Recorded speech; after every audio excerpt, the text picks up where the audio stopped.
It's Corey here again with the LG channel. Thanks for checking out my channel. Thanks for tuning in.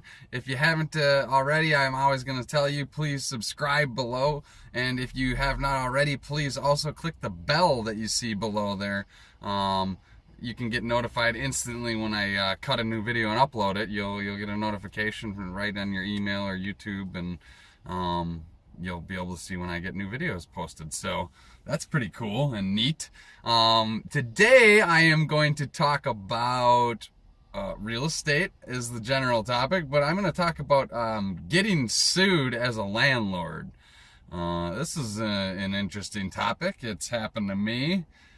I've been sued a couple times actually by my tenants, and the results were different both times. The first time I actually knew about it, and I won that case. It had to do with holding possession of property for so many days after somebody had skipped town and skipped out on rent and basically just drove out of state and left no contact with me or anything.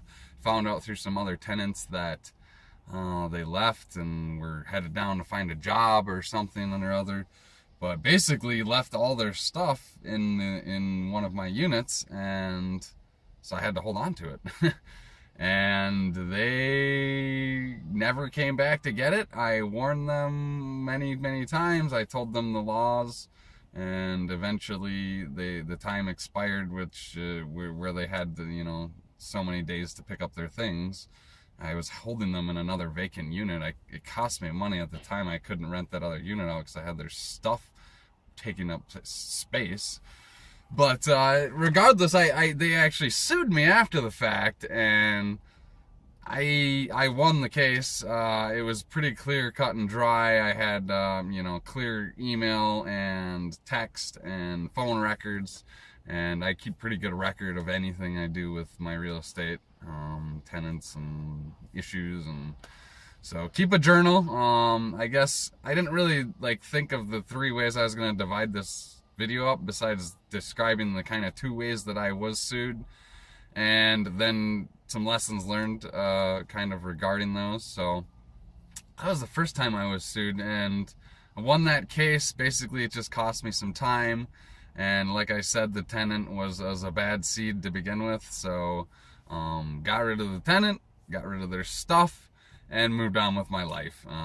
It's been a while since that actually happened. I can barely remember this anymore, but that was the first time I got sued as a landlord. And if you've never been sued before, which I hadn't, it's pretty big surprise actually. You'll get a certified letter in the mail with the subpoena and plaintiff versus defendant, and they'll sort of have some paperwork in there that you need to fill out and acknowledge, and then there'll be a court date, and sometimes you can settle these things outside of court depending on the process. I'm not going to pretend like each case is the same, because they're not going to be. If you're a landlord and you're getting sued for maybe somebody slipped and fell and hurt themselves, or maybe property damage or whatever.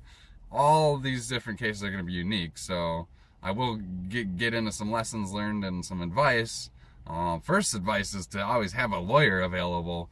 Even if you don't have one on the payroll, have somebody you can contact that you could put on the payroll in case you need their services. And certainly, if you're in the real estate income property business, it's good to have a lawyer or a specialist or an expert who specializes in that type of law, specifically in the city or county or municipality that you're actually doing your business and you're renting in. So that was kind of the first episode of me getting sued. The second one was I didn't even actually know I got sued, and so I lost the case. It's pretty cut and dry. One of these things where I had switched P.O. boxes and forwarded some mail, and in the shuffle didn't realize that one of my P.O. boxes wasn't getting forwarded to my new address, because I had moved in the process as well to where the previous mail. So however it happened, I don't really know to this day, but I'm guessing an error in the post office's system. It wasn't really designed for me having 2 post office boxes in the same city and then 2 different addresses uptown.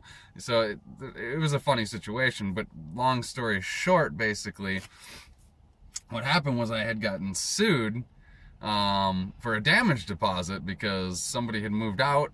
And again, I had made a list after they moved out of all the damage that was caused, and withheld some of their damage deposit, not all of it, and they didn't feel that was right, so they took me to court, and I didn't even know that I was getting sued. This was like 3-4 months later that the mail finally actually got forwarded to my correct address, and I had realized that I lost the case and had owed money to the plaintiffs. Basically, I was the defendant, they were the plaintiffs, and I owed them a little bit of money. So I paid them they got it. They got it on technicality. They won the case on technicality because I didn't get the mail. I didn't know I was even supposed to be in court. Had I was able to, was I able to actually represent myself in my case, maybe it would have went a different way. But that particular one, it's just chalk it up to getting kind of jacked around in the process, I guess. But learn the lesson, I guess, in that, send a test piece of mail. Okay, if you ever change PO boxes or moving or whatever, always leave a trail, right? Like, send a test piece of mail to the addresses that you're changing and updating so that you're actually going to get your letters. That's sort of the lesson that I learned from that adventure, and the fact that you could actually lose a case without even really knowing you're getting sued. So, always have visibility into when your tenants leave, and end the relationship for tenant and landlord, cut and dry. Like, no loose ends. Don't leave anything open for question. Be sure that they know that everything is ending between you two in the relationship, and that everything is final, and document everything and get everything in writing, because it's just a big CYA when it comes to being a landlord. You hear all these news stories or bad, oh, there's a slumlord over in this part of town, or oh, this tenant destroyed my place, is coming from the landlord. It's basically them versus you. And if they don't have good evidence, then, and you have better evidence, then likely you could win the case if you do end up getting sued. But even more importantly, I think, is to prevent litigation and protect yourself. I've talked about videos on that. Protect yourself, prevent your litigation. Get a lawyer, like I said earlier. Know the laws. Go to your city and county municipalities and official government offices, and get the laws in writing. Read through them, look them over with somebody who knows more than you, who's been through this, and knowledge is power, for sure. So kind of take that approach when you're trying to figure out, what do I do next? Oh crap, I'm getting sued. Well, hopefully you've already planned this out and have an idea of what you need to do. Oh, I need to call my real estate attorney, and the city and the county and whatever, and the tenant. Tenant, usually once you're getting sued, you probably don't want to be in contact with them. So I would say cease communicating, especially if they're still living with you. I don't know, that's probably awkward. It's never actually happened to me. I always get sued after the fact, as always being the both times I have. So I guess take that for a grain of salt, or what it's worth. With a grain of salt, or for what it's worth, because it's a lot easier to get sued when you're no longer like in that city, or somebody's moved away, and that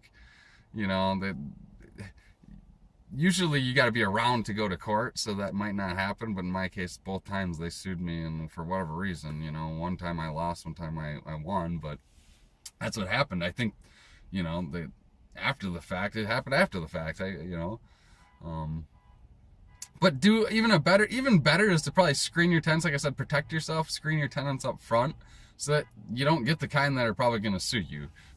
Get people who are accountable and responsible, and then you won't have back and forth dialogue and he said, she said, and miscommunication, and which leads to all sorts of bad stuff basically. So I'm gonna make this video a little shorter today. I am gonna link to my other video up here if you haven't checked it out. It has to do with is real estate a good idea? Is owning real estate a good idea? And of course it is. You can check that video out, but you can get equity out of it. You can put sweat equity into it to get even more equity out of it, and you can beat inflation with the equity, and you can get tax deductions, and you can get ROI and a passive income stream from people paying your mortgage and then some. So check that video out.